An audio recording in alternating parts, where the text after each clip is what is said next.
Awesome. Ready? Yeah. Cheers, dude. Thanks for coming on. Cheers. Hell yeah, Your Bay Stars.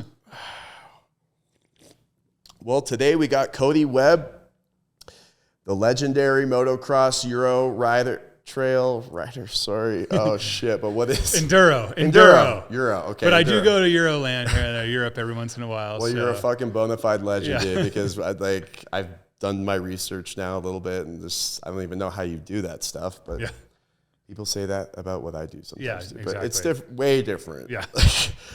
But so, dude, first question, what is it like being a professional badass, dude? It's pretty awesome, but like I think the cool thing about what I do is it's pretty like low key and a niche sport.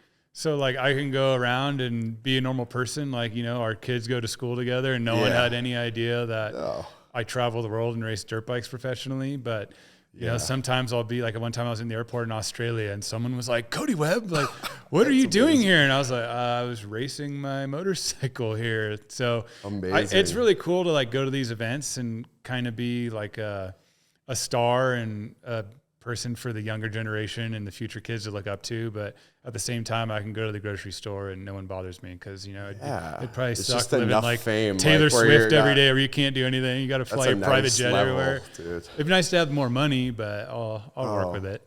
Tell me about it. Yeah. I mean, you don't get the nickname Goaty for nothing, dude.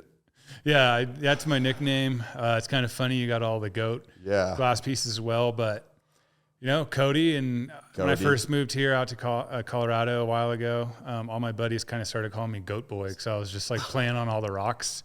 And Goat Boy just kind of turned into Goaty because it makes sense and a play on words. Like Cody, Goaty. So some people get mad and get offended because they think I'm calling myself the Goat, but I'm like, I'm not saying it's Goaty. It's just a fun play on words. And I hop on rocks like a goat. My parents have mini goats. Oh, really? Yeah. So like, it's just kind of fitting. Goats? Like dwarf goats. Like my God. Yeah, they're pretty cute. Yeah. I would imagine they prance around. Yeah, I know. They jump on rock to rock. And one of them's really mean, though, to like headbutt you all the time. So how big are they? I don't know. They're not like a full-size goat. But from the table, they're probably like maybe this tall. Full size? Oh, so like a full size would be here, but they're they're young right now? No, they just kind of permanently full-size smaller. goat. Yeah, Your parents got the miniature ones. Yeah. And they full-size gets dwarf to here. goats. I forget them what breed they are. Are their eyes all amazing? Yeah, like some are different colored. Eyes? Yeah. Yeah. Well, that's cool. I'd love to have a goat one day. Yeah. Did they cut the grass at your parents' house too? Yeah, they constantly have to like keep moving them because they like eat because I grew up in Northern California, so we got a lot of poison oak. So it's honestly kind of handy because they eat everything. Oh, wow. So like you got to kind of corral them and let them go all eat in one zone. And then my mom's always like getting clippers and bringing them fresh stuff. So yeah, they'll mow down a whole area. That sounds convient. Yeah. But then there's probably goat poop. A lot of goat poop everywhere. Best kind of poop to step in, though. Yeah. You know what I mean? Yeah. Dog shit's the worst. And then it's not like streets of San Francisco stepping in some poop. That's the absolute worst, probably. Human shit. Yeah. Oh, man. So how did you get into trail riding? Yeah. So I got into riding dirt bikes just because my dad did. So it was a very family type thing, I guess. Like a real family. People think of dirt bikes and they think of like all these rebels, and like I get it. You had freestyle guys, and back in Canada, it was a family. Yeah, thing. It's very family oriented type sport. You know, let's go to the trails and So I grew up doing that every weekend with my dad, and my dad competed nationally. So he was pretty good, and then I grew up riding trials, which is a little bit different aspect of motorcycle riding. Okay. And trials is like a bike with no seat and you have to like hop on rocks and it's very technical and weird. Oh, wow. So my dad did that. I mean, no seat. Yeah. Is it like a super long extended back wheel? It was like a weird, there was a cutout in a seat of like a subframe on the bike, but you didn't really use it to sit down. You just stood up rock everywhere. Hopping? Yeah, it was rock hopping stuff. Oh my gosh. On a motorized bike. Yeah. So it wasn't like a full-size dirt bike, smaller suspension, but the motor size is still pretty much the same. So my dad did that. I grew up doing that every weekend. And my dad was like, he didn't start riding until he was 12, I think. And he wanted to do the same thing for me, have me wait till I was 12. And I grew up going to all these events. So I was on a bike when I was like 3 or 4 years old. So I kind of grew up on two wheels. Yeah, that's cool. Kept it and going. then when you were 12... What was this? you started competing or something? Yeah, I mean, I started competing just in like little pee-wee style events, I guess, when I was probably 6 years old or something like that. It was super simple stuff, but got you. Yeah, I got me out there doing it, and then probably when I was 10, I kind of moved up to a bigger size bike, and I started competing in like national events. So like I was 10 years old, and it was pretty crazy going like across. I think we didn't do all of them then because I was so young, but like I remember going to like Wyoming and a couple other places, 10 years old, going around in a motorhome, like just really cool experience and meeting all these people. And then kept going from there. And I think I was riding the high school class when I was 10 years old. So I wasn't even in high school, but they didn't have a class. No one in my had been riding like nationally at my age yet at that point. So were you bigger back then? Than I wasn't really bigger. No? I was just kind of like no one had done it yet. So I kind of set the path for. When you said you got to a bigger bike when you're 10, what size bike are we talking here? It was I think it was like a 125 cc. Yeah. Wow. So, but it was like a big wheel version, right? Because before you're like on kind of like a pee-wee style bike with smaller tires. Yeah. It was super small. I like could barely start it, you know? Wow. But so I did that. Cool. And then I think when I was 12 years old, I won the high school national championship before I even got into high school. And then the next year after that, I moved to expert and won that championship. So it's like 13, 14, something like that. And so you're competing against older kids too? Yeah. What was the age group? I mean, they were high schoolers and I was so up 12. to 18. Yeah. Maybe? So they were probably 14 to 18, somewhere around there. And then, and then did you have some haters back then? Or no, like, everyone was pretty cool. Yeah, maybe these kids whooping our maybe ass. a little bit of jealousy. But then there was like kids who came after me who started before me, you know, because I was kind of like the first one. Oh yeah. And then I was like, who's this kid? Like, who's this punk trying to? Because there was a kid who was like 9 or something like that started. So he got going pretty early too. But it was a pretty fun sport growing up what I did because like motocross is really. Like the actual guys that race motocross, supercross, it's a very competitive sport, and you hear about all like the rivalries and kids hating each other from like 7 years old to 20 or something like that. But really? I grew up just everyone hangs out, go to like the swimming hole afterwards, and it was a really cool. Sounds like a good childhood. I mean, my dad was a hard ass for sure, but I mean, I got here to where I am today, so sometimes I'm thankful for it, you know? Yeah, amazing. So how long ago was that? Like, how are we talking? Yeah, I mean 2002 was when I won the high school national championship. So and that was I'm 35 now. Okay. So 2002, 2003, I won the expert, and then 2004 I went pro. So I think I was 15 years old. Damn. When I went pro, I think I rode pro the last 2 events or something like that of 2003 when I won the expert championship. Wow. So. But I was Are you breaking records for the youngest? No, I don't know. Maybe. I'm not sure. But like I was so little, like I hadn't like gone through puberty yet fully, and I was taller than most kids my age, but like I still didn't hit, so I'm not really like that strong. So I grew up with my dad who had like the more old school mentality of riding. So I just had a really good foundation that I built all my technique on. Makes sense. So I like got through really good, and all like there was a newer age of rock hopping trials type riding where like everyone's like hopping, and they would just like hop themselves in trouble, and I would just ride through stuff. So I kind of use that more old school. And then when you technique, got a little bigger, and then once I got muscle, bigger, stronger, use that foundation, and it seems like it's working out. It paid off. So then I rode trials for quite a long time, and then I think so 2004 I went pro, and then there was a guy who was like a 10-time national champ who was kind of my guy I looked up to when I was younger, and he kind of took me under his wing and put me on his team.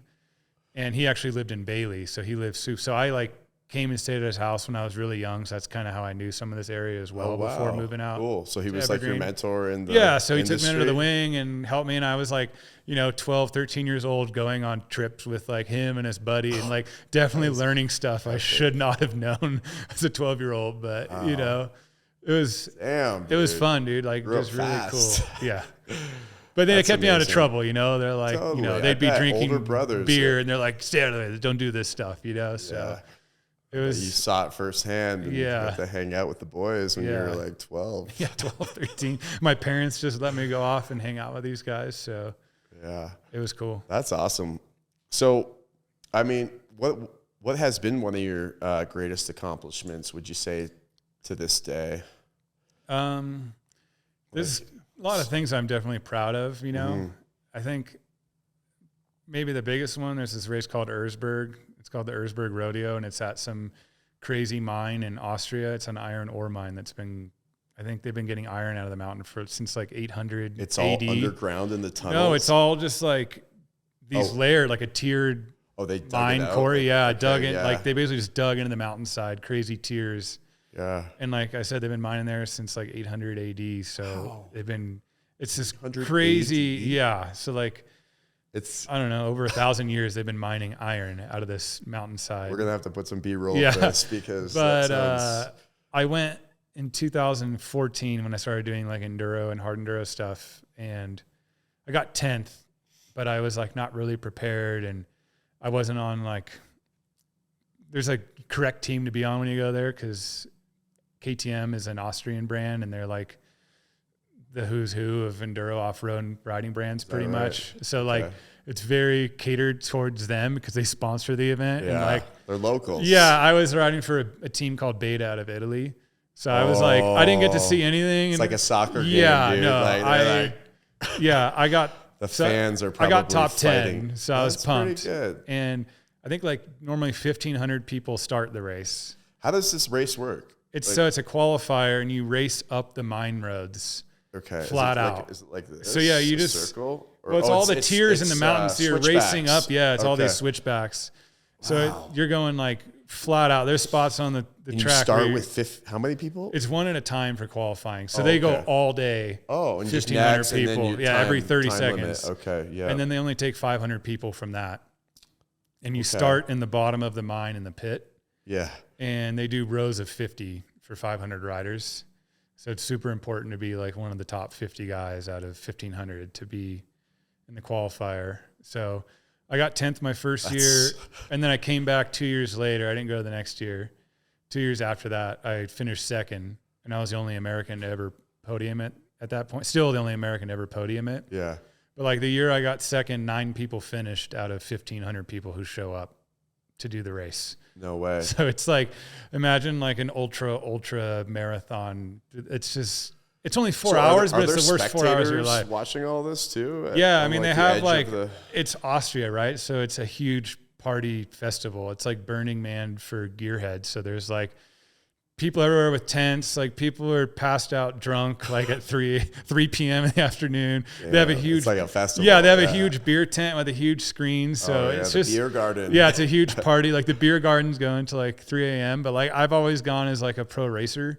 Yeah. So I don't get to fully partake. Yeah. One time I blew my knee out and I showed up and I tried to race with a blown out knee, but I knew I wasn't going to be able to. Yeah. So I did party in the beer tent a little bit. So it was kind of fun to see. And they stack all the picnic tables up into like a slip and slide, and they like pour beer, and they like take off their clothes. Like just like naked dudes, just like drunk, like sliding down picnic benches and beer. Like it's, wow. The race is gnarly, but like the whole atmosphere of it is really what kind of makes it special.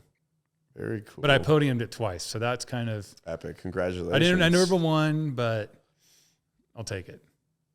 Nice. And I see, like, so what's, how does the X Games work? Yeah. So X Games, our sport's not in X Games anymore, but. Oh, it's not? Yeah. It was called Enduro X. Okay. Which I race Enduro Cross, which is like the indoor version of extreme hard enduro version. Yeah, so it's like we race in arenas, and they put like rocks and logs. They used to put fake water holes like in an arena. Yeah, with like concrete pools. Oh, yeah, I guess it would be hard to have spectators like seeing that out in the trails. Yeah, so like you know what we're doing in the mountains, like it's really hard for people to see us, but they bring it into venues like the National Western Complex down in Denver, where they have the livestock shows. Yeah, we've raced there a bunch. I actually got my first ever win here in Denver in 2013 for the Enduro Cross. Yeah.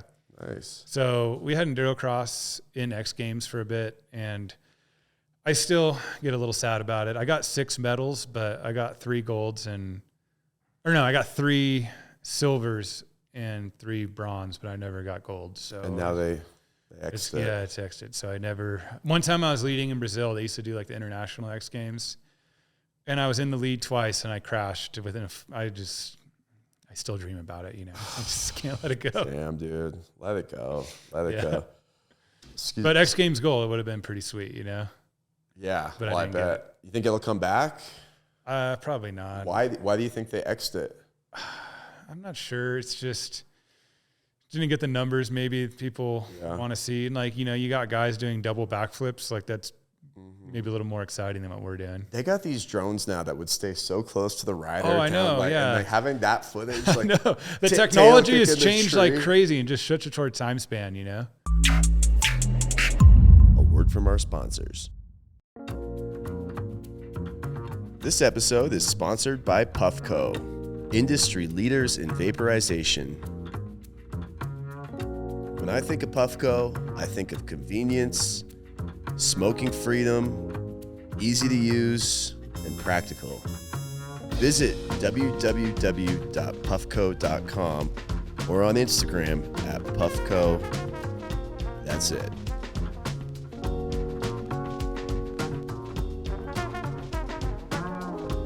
And now, back to the episode.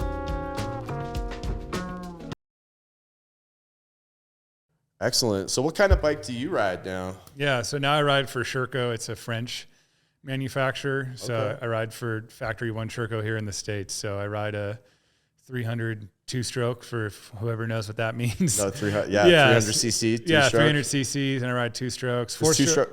Yeah, so what's the difference between 2 and 4? 2 strokes is kind of more of like maybe not the most recent technology, but for what I do, the bikes feel a little bit lighter. There's less rotating mass on a 4-stroke. That's the type of engine in your car. It's got valves and way more rotating mass. Because I saw your meme the other day, and it's like 2-stroke boys versus something. But I made sweatshirts that say like anti 4-stroke social club. Like that's what I saw. Yeah, and it's just cool. It's just for fun, Like all the bikes are so good, but for what I enjoy doing, interesting. 2-strokes you a feel bit better. It differently, and the power output's way different. With 4 strokes, everything's fuel injected. Some of the 2-stroke stuff's still carbed. It's not quite as modernized technology, but does it just matter because modern is good doesn't mean it's always better. Wait till we get a solar flare and exactly. bike cuts out. But so it doesn't matter what you ride when you compete against people, or do you got to ride? Yeah, I can ride whatever I want. Oh, really? So in the pro class, you can ride literally whatever you want. Yeah. So, but in the U.S. Hard Enduro series that I compete in, they actually have a 4-stroke class because it's not as common. So they're trying to get maybe some lower level guys to give it a go. So they do have a 4-stroke class, just primarily so many people opt for the 2-stroke. Okay. So they don't race against each other right now in Europe? Yeah. Oh, yeah. In Europe, everything's still pretty much 2-stroke for those guys. 2-stroke. 2-stroke is old school. Yeah, old school mentality. I think 4-strokes were around first, technically, but 2-strokes are like more of an outdated technology. This might offend you, but what about e-bikes, dude? Is there e-bikes, dude? I want to like one. No, I'd for sure ride an e-bike. Matt Vision's got a nice one. I rode it and I popped it. I got air on the front tire. No, they take off quick. The problem with electric bikes is the motor's crazy good, and the practicality and functionality of the electric motor will outdo anything of gas. Yeah. People are going to hate me for saying this, but mapping wise, you can do an insane amount of mapping on an electric motor. You can have 8 different modes. You can do anything from 20 horsepower to 80 horsepower. So oh, you mean when you're going on the trail? Yeah, when I say mapping, like a mapping different switch on your car. Take a different gear. Oh, yeah, you you go in your car, you go in slippery mode, or you go in full power mode. Shit, I always forget about those when I'm when it's super slippery and icy here. When I need I have ice just mode. Not sport mode. Okay. Yeah, so that's basically the thing I think is really good about electric, and you don't have to change the oil, this and that, but the batteries just suck. Anybody ride electric? But the batteries just if they do, it's they're basically at the end of their career and someone's paying them to do electric bikes. And it's endorsement they come in and they have to swap bikes because the battery won't last and you can't charge it quick enough, Yeah.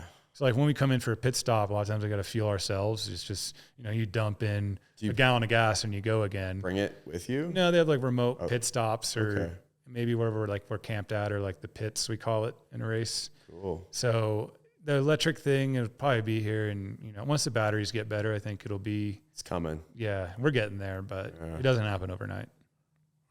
Interesting. I mean, same with cars. Look where they've gotten pretty far in a short amount of time with the battery. Like the Nissan Leaf could only go like 50 miles or something like that when they first came out. Well, they're holding it all back from us, dude. They're consuming. Yeah, the government has it all, not us. They got the anti-gravity battery that just you could go forever with a little bit of, what's that stuff called?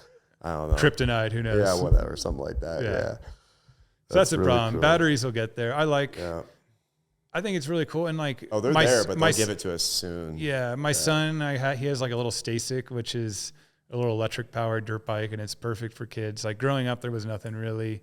Yeah. There was like 1-2 bikes you can ride. And now there's so many different options for like the little Groms. It's pretty cool. Yeah. You started on like a PW50, you said? Yeah. PW50, XR50, like kind of road. I grew up in the rural area of Canada, southern Ontario, and it was like people were riding dirt bikes out in these fields, dude. I rode a PW50 for a bit, but then I went off a jump and like hurt my wrist a little bit. And you're like, it's like, I don't like this sport. I'm gonna be artist. Getting hurt is not fun. Yeah. So how is that though? Do you get injured often, or try not to, but it's happened. The level of risk, like I go on my mountain bike and like I know that's enough for me right now. But. Probably good.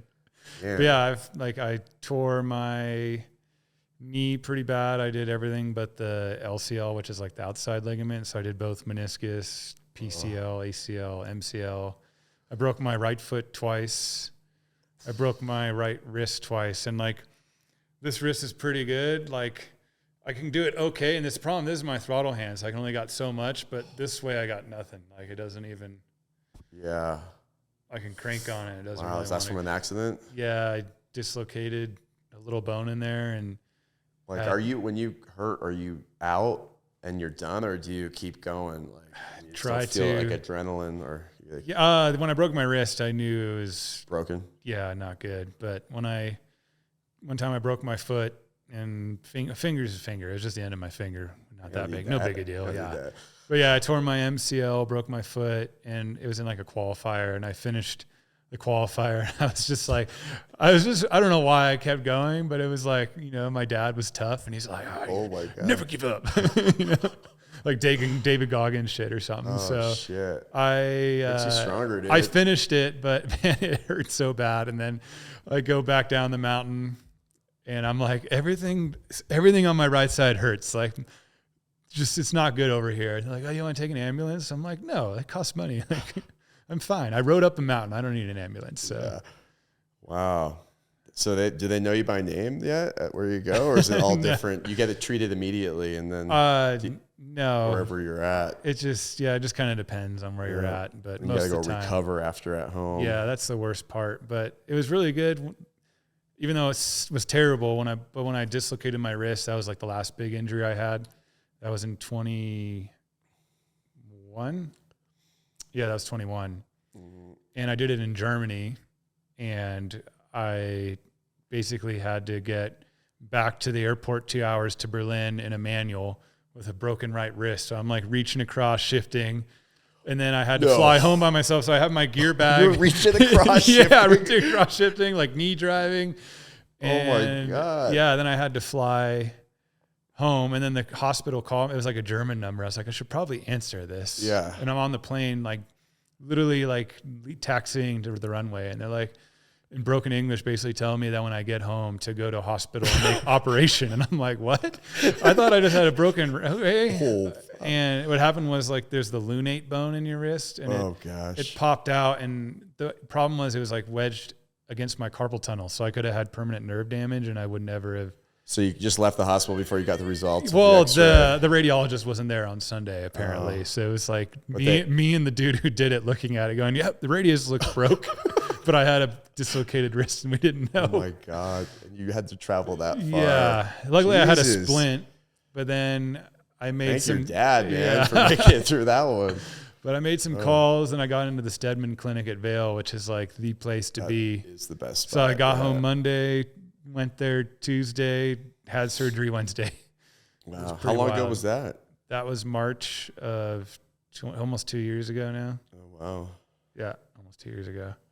So it's way better now. It was for a full year, it was really bad, but it kind of keeps. But you still ride with the pain? Yeah. A little bit? Yeah. Yeah. So, I mean, I can more or less get everything I need out of the throttle and just kind of call it the chicken wing, drop the arm a little bit lower.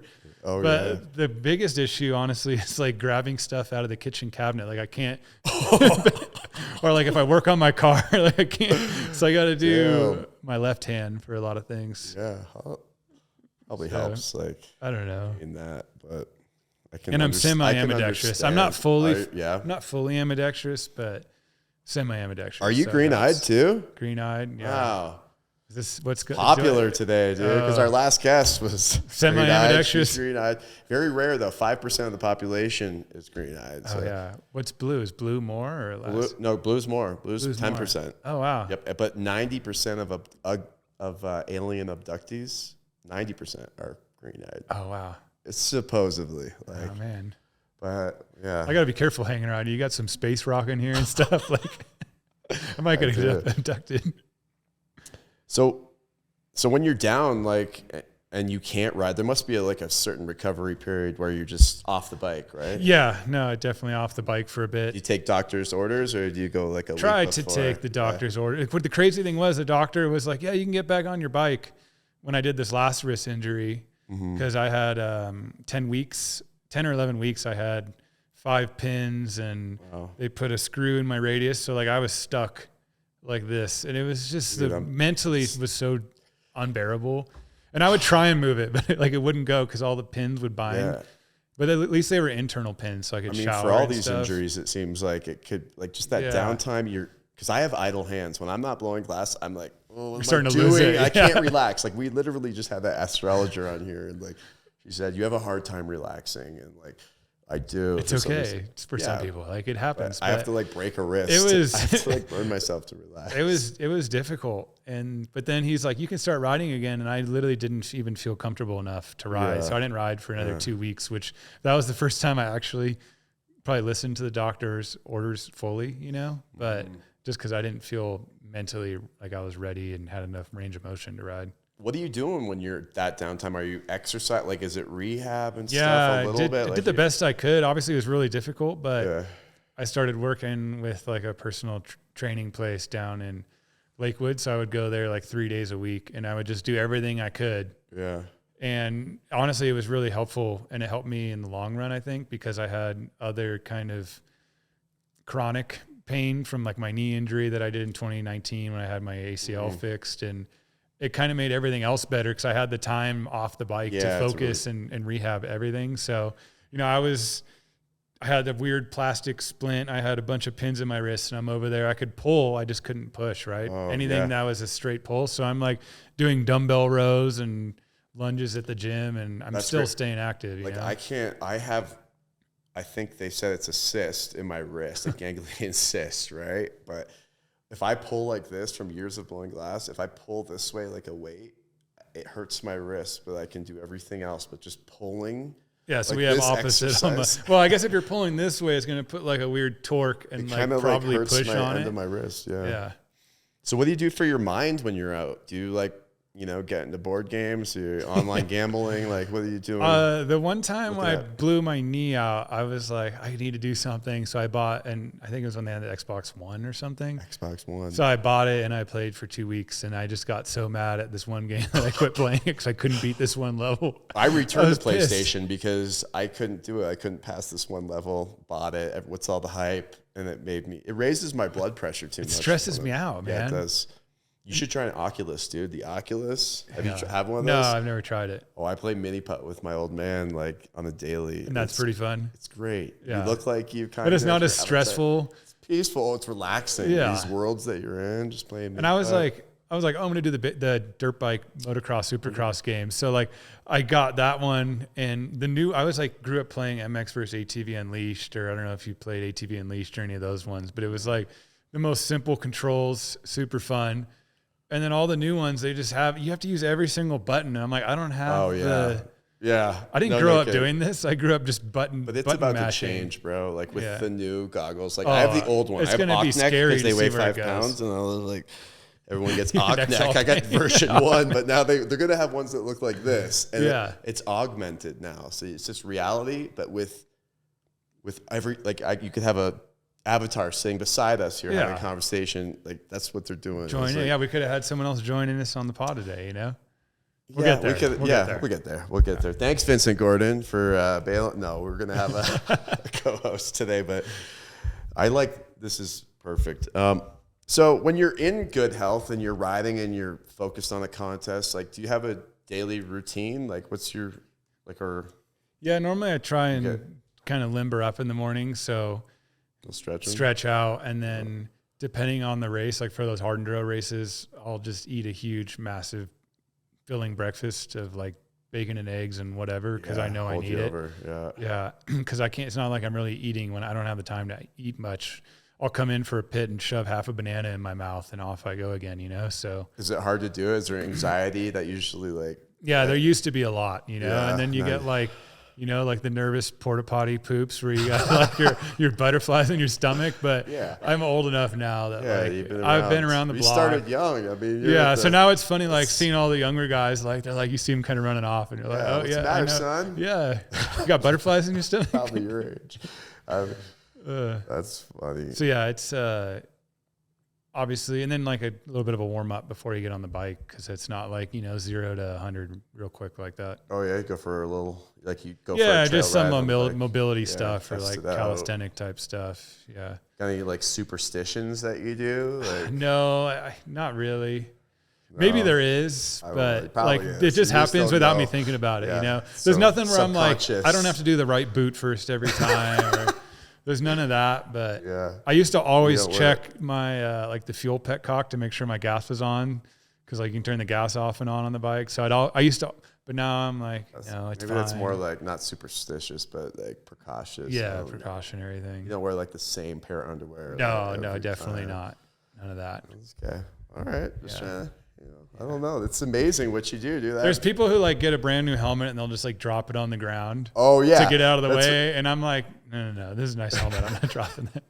So other people have some superstitions. Yeah, there's definitely like superstitions. Like they have to put their left stuff on first, or interesting. But for me, I just run it.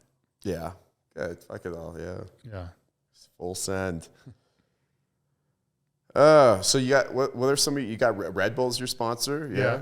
Nice. Yeah, so Red Bull's really cool sponsor, obviously, like just because everything they do essentially is a tax write-off with the marketing side of things, right? Because they're obviously making a killing selling a ton of Red Bull, and they really found their weird little niche of like putting out Red Bull TV and having all this crazy content. And I've been able to do some really cool films with them for that. And we got one we're talking about. I don't know if it's going to work. I'm kind of afraid of it, but we'll see what happens. I don't know. Oh, can we talk about it? I don't know if we can talk about it yet. It might be top secret still. All right. But it regards me riding up. I can tell you're excited about it. It's scary. I'm scared. I did a site walk. Scared? Yeah. I had to. It's basically like ride up the side of some sort of building, potentially. Whoa. Yeah. What's this building look like? Steep and big. I don't know. Triangular pyramid. Potentially. Oh. Potentially. Could be triangular. Pyramid. Yeah.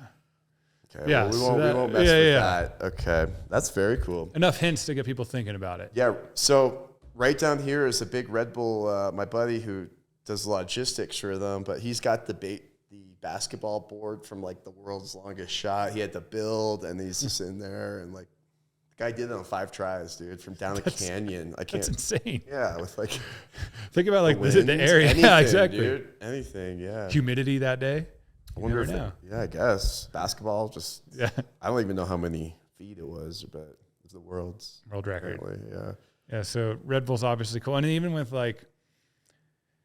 They have like the Red Bull Athlete Performance Center, the APC they call it, and that's in Santa Monica, and they have another one in Austria. Yeah. So I've gone to both of those, and just the tech they have is pretty ridiculous in there to Tech, what do you mean? like the technology just to like make you a better athlete. Like they have like a plate where you can like jump off the ground and it measures like how much force from both legs to see if you're weaker in one leg versus the other. And they have other stuff you can like measure how your body's moving through this like crazy slow speed cameras. And then they do like stuff a lot of other people do with like glucose tests or like lactic threshold, like put you on a bicycle and see when you like go into anaerobic versus aerobic. I don't know. It's all kind of. You did all this there? Yeah, I've done some of it. Cool. Yeah. Made me realize how terrible I am. At least you don't have you know what I mean? If they check you out like that, they probably check you out pretty good. And you're like, okay. They're like, you should be all right. You're good. Yeah, you're going to be fine. Or they're like, you're an anomaly. I don't know how you're doing what you do because you suck. Wow.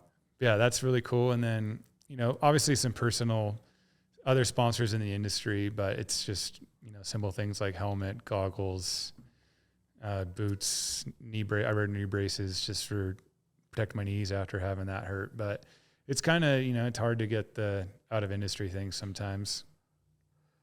The out of industry thing? Yeah, like a sponsor, like a Bass Pro or like a Walmart, you know, like it'd be hard to get sponsored by one of those companies.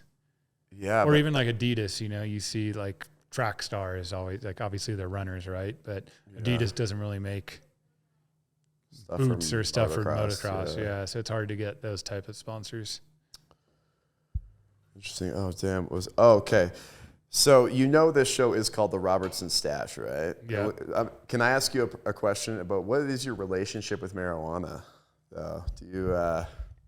I know you don't I wasn't smoke. sipping water to hide from that. You got pasties. Yeah. I mean, you did tell me, but... So growing up, I was like full anti-weed.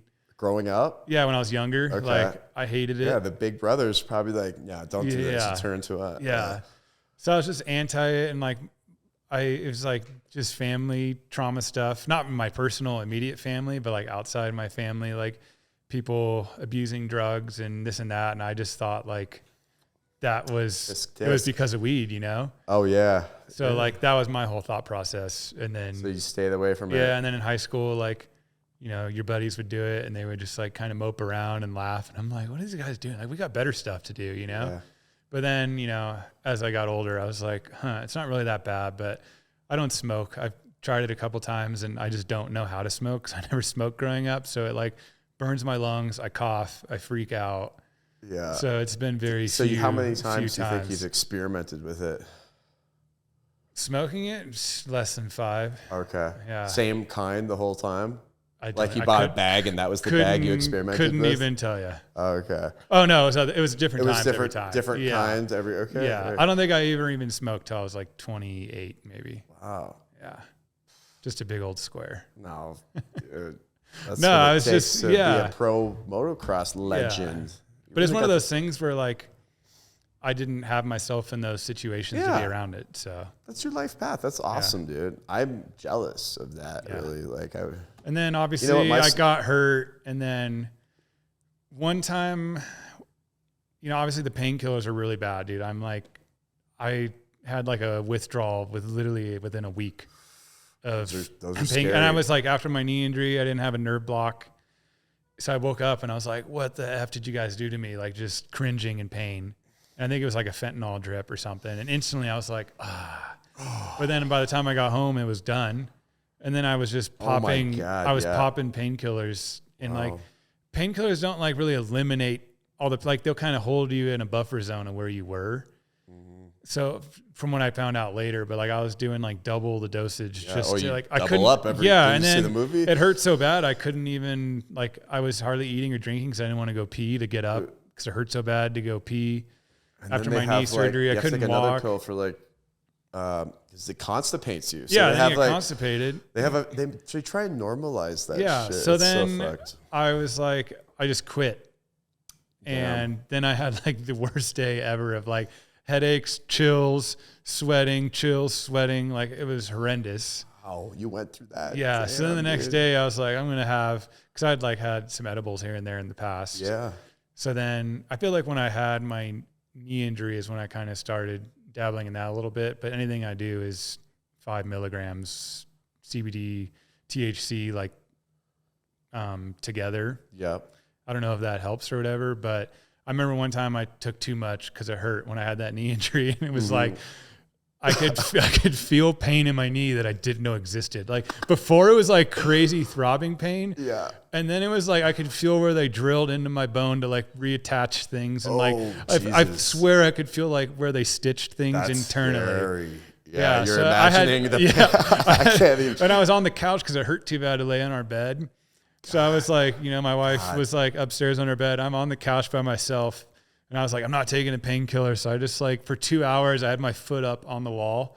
And I was just like, just like breathing through it. But it wasn't like I had anxiety. It was just I had like. You just focused in on that I could like feel screw. So oh, God. Ever since then, I'm like, okay, just don't overdo it. And like when I had my wrist injury again, they said they couldn't do a nerve block because I had so much going on in there. So again, I woke up and I was like, what did you do to me? And then they gave me something just to kind of take that edge off. And I think I took painkillers for 2 days. I took it the next day for sure because that's normally the worst. And then that morning and the next day. And then basically I took, 5 milligrams every few hours or whatever. Of edibles for a full weekend, and then I was good to go again. Damn, dude. And that was all natural too. To me, that was better than the painkiller method again. Yeah. So that's kind of my kind of off that now. Like if you got it, Yeah, I'll do it here and there, but painkillers or no, edibles? like okay. an edible. You're never doing painkillers. No, okay, that was. Yeah, I rarely ever will take one. I took one. I think last. I heard it like during the week before racing. My wrist was still bugging me. And I took it like before the race and it was half a pill. So like, okay. But like literally I could like feel my head kind of be a little funky when I took it because it had been so long. So you should just give me all the ones that you have left over. I mean, they are good, but like the problem is you see people on the streets. And you don't want to go that far. It leads into that slowly but surely. It leads into heroin usage, really. Like if you can't get like. It goes on to the next thing. Yeah. I mean, one of my really good friends that lives here, he's pretty open about it and still does AA meetings and goes in and sponsors people. But like, he was basically on the streets from like, he had a back injury, right? Oh, did he? Had back injury. He was a gnarly snowboarder, rode dirt bikes too. Back injury, got hooked on oxys and it just, it went down and and now he's, I think almost 10 years sober, works for himself, own business, kills it. So nice. That's why I'm through the whole ringer. I don't mind. I kind of wish the medical industry would stay away from that stuff and kind of be like, hey, this stuff's kind of natural. Like, why don't we go? The this money, path? And everything, the addiction rate. And it's cheap to make. It's expensive and it goes for a lot. Yeah, cheap to make, sell for a lot. You meditate at all? Not really. No. Try to, sometimes. It's hard. Yeah. I dread it. It's hard to like take the time to do it. What's the point doing that? Sitting You're quietly. like, I have too much shit to do. Like I can't meditate. Exactly. But there's definitely times where like before the race or something, I just kind of mentally, it's probably meditation, but I wouldn't consider it meditation, but it's definitely a thing I do mentally to kind of psych myself up and relax and get calm, I think, that's probably a form of meditation, but it's not like me, sitting there going like, oh, yeah. No thoughts. Yeah. Past that thought. You start thinking about no thought. No. Just like black. I can't do it. I look at my little like eye worms, dude. I'm like, oh, there's when they're close, there's one going. Well, the other day, who was it? Corey, the super tall dude. Oh yeah. So I went and did the ice bath with him in Clear Creek. Okay, you're in the club. Yeah, I'm in the club. Yes. Did you cut through with the axe? Yeah. Did he bring the axe? He brought an axe, and I'm like, dude, are you gonna murder me right now? No, I done that, dude. It was so sick. Yeah. It was when I got out, I felt pretty damn good. For all day. But like we we go down there and we're walking down, like it's walking down the snow to get into it because I did it by the quarry up there off 70, I didn't do it. I didn't go to our spot? The spot? I didn't do the spot in Golden. No, it's not the spot. No, we don't do it's Clear Creek. Oh yeah, Clear Creek, yeah. Clear Creek. It's off by 6 the peninsula or something. Yeah, by the peninsula there with the tunnel. Line? Yeah. It's just before the bridge. Yeah. Yeah, right That's there. That's the spot. That's where we went. That's the spot. But like I got in and I kind of got to my point of my breath being relaxed. I did like 6 shoulders down. Yeah. Let's go. He was like prepping me for him. I'm like, all right, coach. Me too. Yeah. Thank you, Corey. Like, you know, but that was. But I got out and it was like my legs felt lighter. Like I walked up the little steps out of there easier. It was nice. I know everything. I wanted all to go the today, little but I ran sand out in of my time. little river shoes I bought. It hurt on the way down, but did not hurt on the way back. So I got to go back. I wanted to go today, but I didn't go. Well, let's get that group text going. All the dads in the neighborhood. Yeah. But last time I went, I took my buddy, who's a Paralympic gold medalist snowboarder, and he pulls out a bear skull from the rocks. It's out in front of my barbecue right now. Up there? At the exact spot we went to. Man. But he just goes like this. He goes, what's this? It was a hairy, like it had like DNA still on it. Yeah. I mean, I talk about this bear skull a lot, but I don't know what to do with it. I got to carve the nose cavity out, and it's on my barbecue out in front of here. But he's found it. It was like a special day. I got some elk hunter buddies who can probably, put it in their little bath and get the bone. Get the stuff to melt the off. Like the nasty I stuff. want it to be like a nice white Yeah, and then bear it'll be a skull. nice piece you can hang up in here or something. Oh, okay. Here we ask all the guests, and normally we ask them, who would you smoke a joint with, anyone living or dead, or have a beer with? But how about have a conversation? How about have a half of one of those oxy pills with? And a beer. Okay. That's the best combo. Yeah, mix it up. Very light. Yeah, but just that. But if there's anyone living or dead, is there anyone that you'd want to sit down and living or dead? Whoever. I don't know. There's probably like somebody. Not that I know him. Albert Einstein. That would be pretty sweet. I am an engineer. I did mechanical engineering in school. Oh, no shit. So maybe, like an Einstein would be pretty sick. I got that new movie I'm about. Like I just saw the trailer last night. Albert Einstein and the atom bomb. Oh, really? Netflix, I haven't seen that. Dude, it looks. Einstein would be sweet. I know. I'd go for that. Yeah. I would do that one too. Oh, that's your one. I'd put and that I'd in have your to head. Come on, say one more, dude. Come on. Who else? History. Anybody? Maybe something history related. I don't know. Go back in time. Talk to. Yeah. Then now I'm thinking like I got to get out of like the whole physics realm. I need to get into some other sort of realm. What about Jimmy? What about What's Jimmy? What? Who is the guy that went on the moon first? I want to know if they actually went or not. Okay, I don't know if it's real. Let me tell you, please. I'm not convinced at all. Neil Armstrong. Yeah, Neil Armstrong. Okay, but what is and Buzz Aldrin? What is Neil A spelt backwards? Isn't it the same thing? Neil, like his name? No, it's not a palindrome. I don't know. Neil A. Alien. First dude on the moon. Yeah. Palindromes are, was it a cat or a car I saw? Okay. Sorry, I had to think about it. I just guessed it was a palindrome, but yeah, alien. Yeah. That's strange. I want to know. I want to know if they met. Did you see when they got back from the moon and they were all at that interview and they're just like, and they had the cameras? Have you seen that interview? The first interview back when they got from the moon? I need to look more into it. I just have my own personal thoughts of it, Can I hear them? I'm not convinced they went up there. So you think it's Kubrick? Yeah, I feel like we were just trying to like beat Russia out in the whole space race. And have you been to the Stanley Hotel? Yeah. Where they filmed it? No, is that where they? Well, they filmed. The interview there. No, he filmed the Hey Johnny one there. Yeah. Oh, There's a lot of references in there to the moon landing. Oh, really? It's called Room 237, which is my birthday. Oh yeah, that's how you. So this is why you really know all this information too. We just had an astrologer on here, and I had to give her 237. Oh yeah, like just hours ago. And it's really. I asked her thoughts on the moon, but when they first crash landed the rover onto the moon reverberated for 5 minutes or something. So then the next time they went there, they deliberately crashed to land the rover, and it reverberated for 15. It seems like it's a hollow object with no core because it wouldn't have done that in the sun. Now you're getting like some really crazy movie where like I saw some movie where the moon was like a mega structure and it was built by aliens. It's older, 400 billion years older than the Earth. Yeah. So if they think I don't know, dude. You should look. I mean, it's the only perfect eclipse with the sun that we can see in our whole. Yeah, in our solar system. It's here for our survival as well. Oh, too. For sure. It's like somebody brought it here and started life and be like, oh, look, it's a temperate climate now. Yeah. This moon helps the angle of the Earth and like everything kind of. There's a lot to it. It's just naturally formed up there. Yeah, it's just another moon. I mean, it's probably naturally. I don't know. No, dude. I don't know. Maybe you think it's not. You think when the Earth started, chunks of the earth went out there? No, I think it's something separate, and they kind of worked somehow in unison.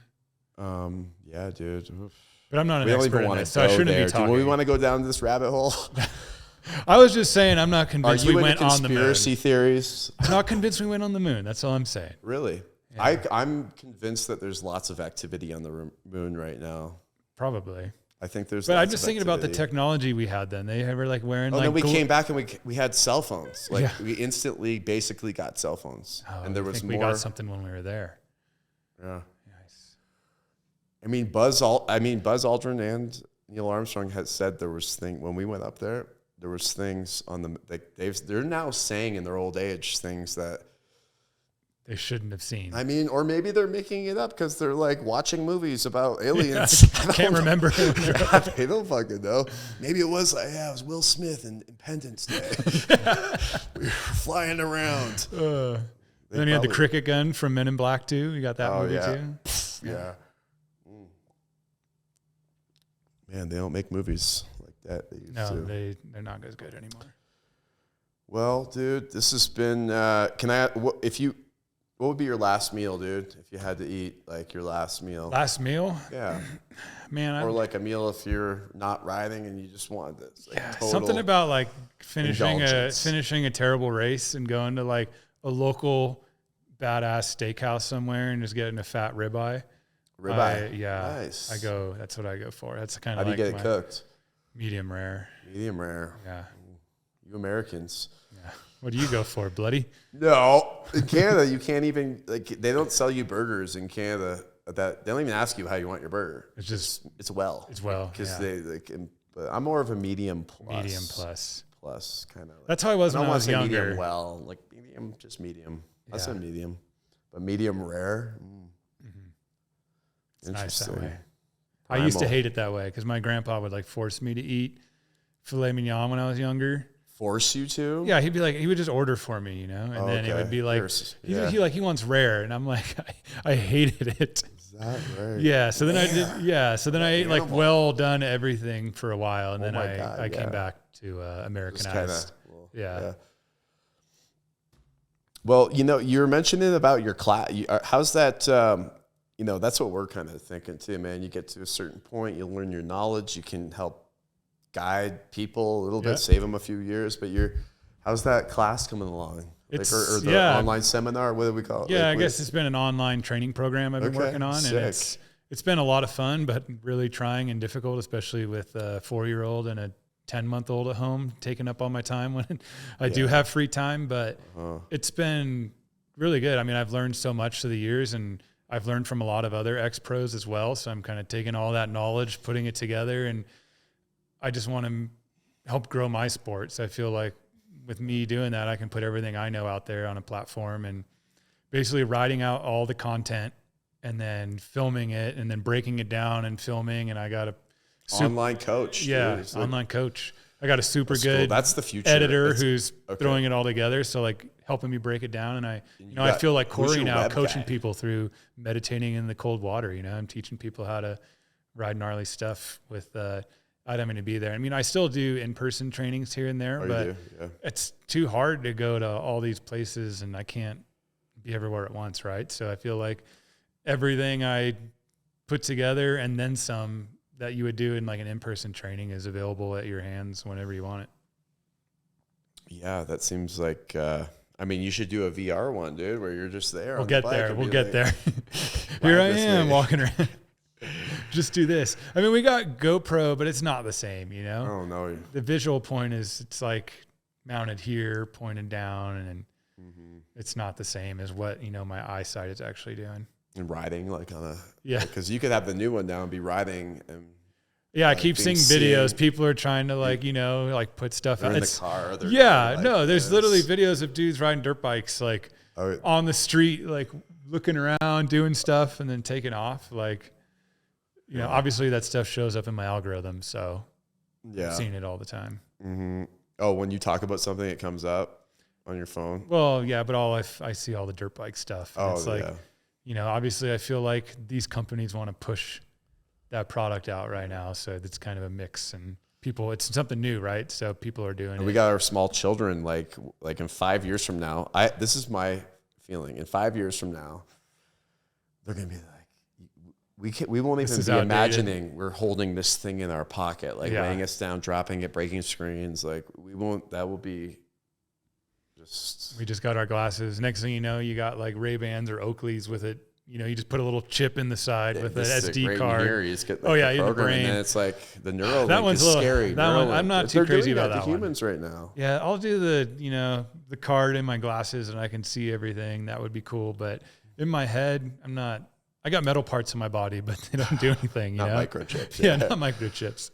That's too much. Cool, man. Oh yeah. So you go to this CrossFit? Yeah, there? Right down there, right. I almost hit like 2 or 3 CrossFit people a day. Dude, we run, yeah. In the summertime, it's dangerous, dude. Who's running up that corner? And there's a blind turn. Yeah. It's not good. Yeah. You probably almost hit me before. If there was a truck coming, I mean, I would have to not hit the truck, but it's a lot of those down that corner. I know, it's bad. Is that part of it? That's part of the thrill. Yeah, it's part of the training. Yeah, it gets your heart rate up. It's like part of the training. You got to dodge the car. And like normally, like, we're in the mountains. There's not a lot of level ground here. When they run with the weights around their end, and we're trying to meditate up here. That's my favorite. The weights are shaking and clanking. Well, they're running with they're dragging dragging metal, the sled. The sled. No, it's like something dragging it. I thought it was just weights. It's like a sled it's like a metal sled with weights asphalt. on it. Yeah, I love that. That's my favorite one that they do. Really breaking your meditation. Yeah.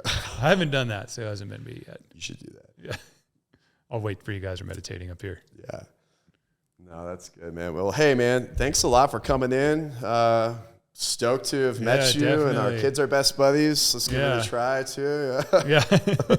I'll probably see you at the next 5-year-old Rager or 3-year-old Rager. Yeah, we'll have a Rager, and then, before the Rager, we'll have our ice bath in Clear Creek. And let's go. Yeah. Hey, let's do that. I would love to do that with you. Yeah. Let's do it. Did we just start this whole process going? Let's go. Okay. We got to text Corey. I go once every 6 months. Corey's going to be jealous if we go without him, so... I'm sure he wants us to all learn. No, because he was like, now you can teach people. Oh, yeah. And I brought all the homies. I brought my apprentice. I brought one of my friends. And we all just went. Another dad went with us. And we didn't go.